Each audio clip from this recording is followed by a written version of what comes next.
বাংলায় বিজেপি ঝড়ের অনুমান নির্বাচনী কৌশলী প্রশান্ত কিশোরের।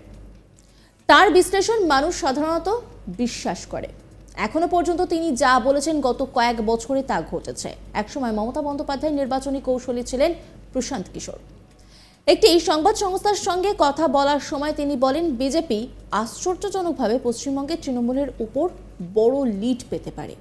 তিনি বলেন, আমি অনুমান করছি বিজেপি বাংলায় তৃণমূলের থেকে সব দিক থেকে ভালো পারফর্ম করছে। লোকসভা নির্বাচনে বাংলায় অবাক করা ফলাফল দেখতে প্রস্তুত থাকুন, যা বিজেপির পক্ষে হবে। লোকসভা নির্বাচনে ভারতীয় জনতা পার্টি বাংলায় একক বৃহত্তম দল হিসাবে আবির্ভূত হবে। এতে মনে হতেই পারে, কেউ বলতেই পারে আমি বিজেপির এজেন্ট। আমি যদি এটা না বলি তাহলে আমাকে পেশাগতভাবে সৎ বলা হবে না। প্রশ্ন উঠছে, প্রশান্ত কিশোর কিসের ভিত্তিতে এ কথা বলছেন? আদৌ কি তা সম্ভব? 2019 সালে লোকসভা নির্বাচনের পরে বাংলায় বিজেপির পরিস্থিতি ভালো ছিল না।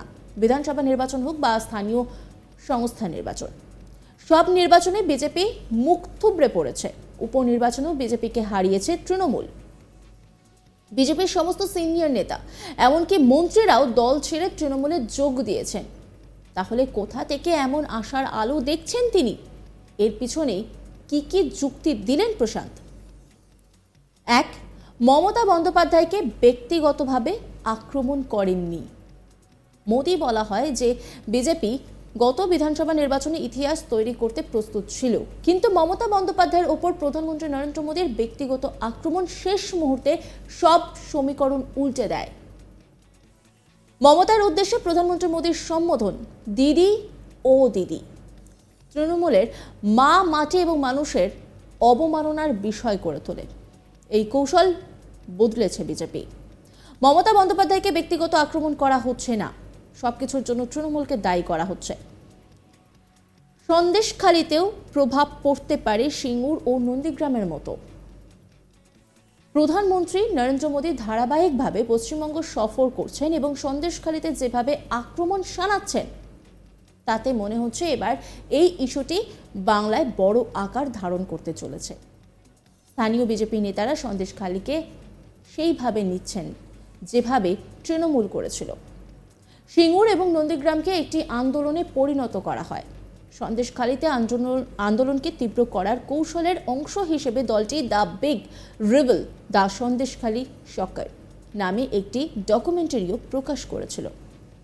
নন্দীগ্রামে জোরপূর্বক জমি অধিগ্রহণ বিরোধী আন্দোলনের সাহায্যে মমতা বন্দ্যোপাধ্যায়ের তৃণমূল কংগ্রেসের ক্ষমতায় আসার পথ পরিষ্কার হয়ে গিয়েছিল, তা সকলেরই জানা। নন্দীগ্রামের বিজেপি বিধায়ক শুভেন্দু অধিকারী বলেছেন, সন্দেশখালীর অবস্থা নন্দীগ্রামের মতো। নন্দীগ্রামে মানুষ জমি অধিগ্রহণের বিরুদ্ধে লড়াই করেছিল এবং এখানে তারা জোরপূর্বক জমি দখলের বিরুদ্ধে লড়াই করছে। যৌন হয়রানির পর সন্দেশখালীতে কৃষিজমি জোরপূর্বক দখল দ্বিতীয় বড় সমস্যা। তৃতীয়ত, অনন্ত মহারাজকে রাজ্যসভায় পাঠানোর অঙ্ক। অনন্ত রায় রাজবংশী সম্প্রদায় থেকে এসেছেন। মতুয়ার পরে এটি পশ্চিমবঙ্গের দ্বিতীয় বৃহত্তম তপশিলি জাতি সম্প্রদায়। অনন্ত রায়কে প্রার্থী করে বিজেপি উত্তরবঙ্গে ভালো দখলে থাকবে, কারণ সেখানে রাজবংশী সম্প্রদায়ের যথেষ্ট প্রভাব রয়েছে। রাজবংশীরা উত্তরবঙ্গের 8টি লোকসভা আসনের মধ্যে 4টিতে জয়ী হয়েছে। 2019 সালে বিজেপি এই আসনগুলির মধ্যে 7টি জিতেছিল। দল আশা করছে যে এবার বিজেপি 8টি আসনই জিততে সক্ষম হবে। চতুর্থত, সিএএ বাংলার রাজনীতিতে বিজেপিকে শক্তিশালী করতে পারে।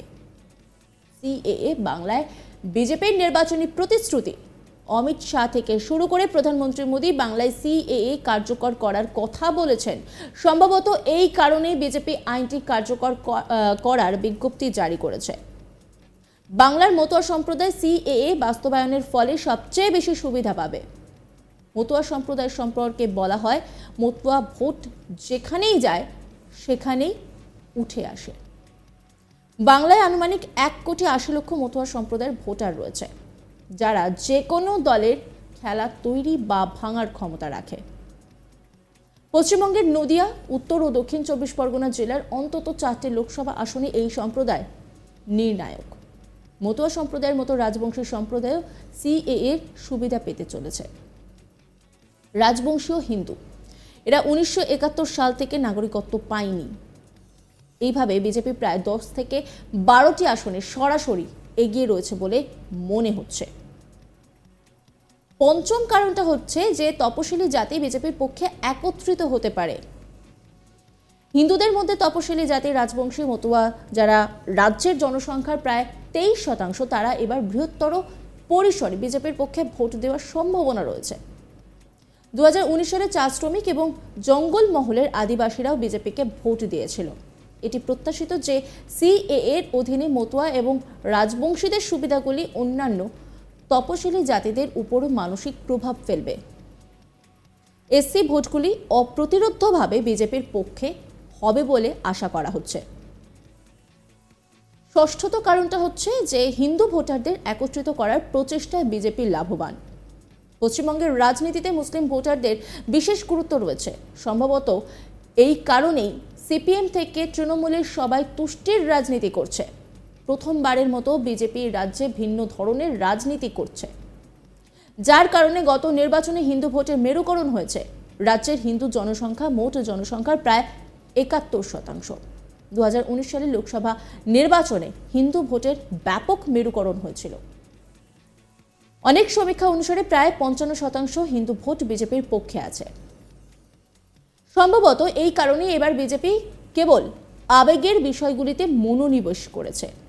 সপ্তম কারণটা কংগ্রেস, সিপিএম এবং তৃণমূলের পৃথক লড়াইয়ের সুবিধা। ইন্ডিয়া জোট থেকে বিচ্ছিন্ন হয়ে রাজ্যের নির্বাচনে প্রতিদ্বন্দ্বিতাকারী তৃণমূল তার প্রতিদ্বন্দ্বী বিজেপিকে আরও শক্তিশালী হওয়ার সুযোগ দিয়েছে। মনে করা হচ্ছে তৃণমূলের সিদ্ধান্তের কারণে পশ্চিমবঙ্গে ইন্ডিয়া জোট থেকে বিচ্ছিন্ন হয়ে প্রতিদ্বন্দ্বিতা করা হয়েছে। এককভাবে নির্বাচনে তৃণমূল বিরোধী বিজেপি ভোট পাবে।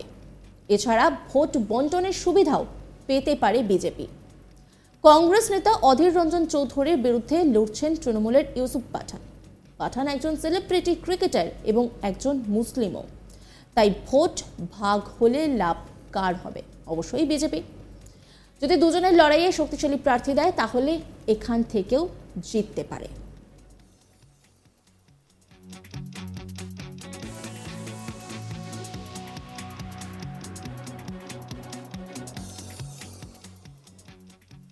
সামনেই রয়েছে লোকসভা নির্বাচন, এখনো নির্ঘণ্ট প্রকাশ হয়নি। তবে তার আগেই কিন্তু রীতিমতো ভোটের ময়দান উত্তপ্ত হচ্ছে। আর সেখানে মনে করা হচ্ছে যে বিজেপির পাল্লা অনেকটাই ভারী।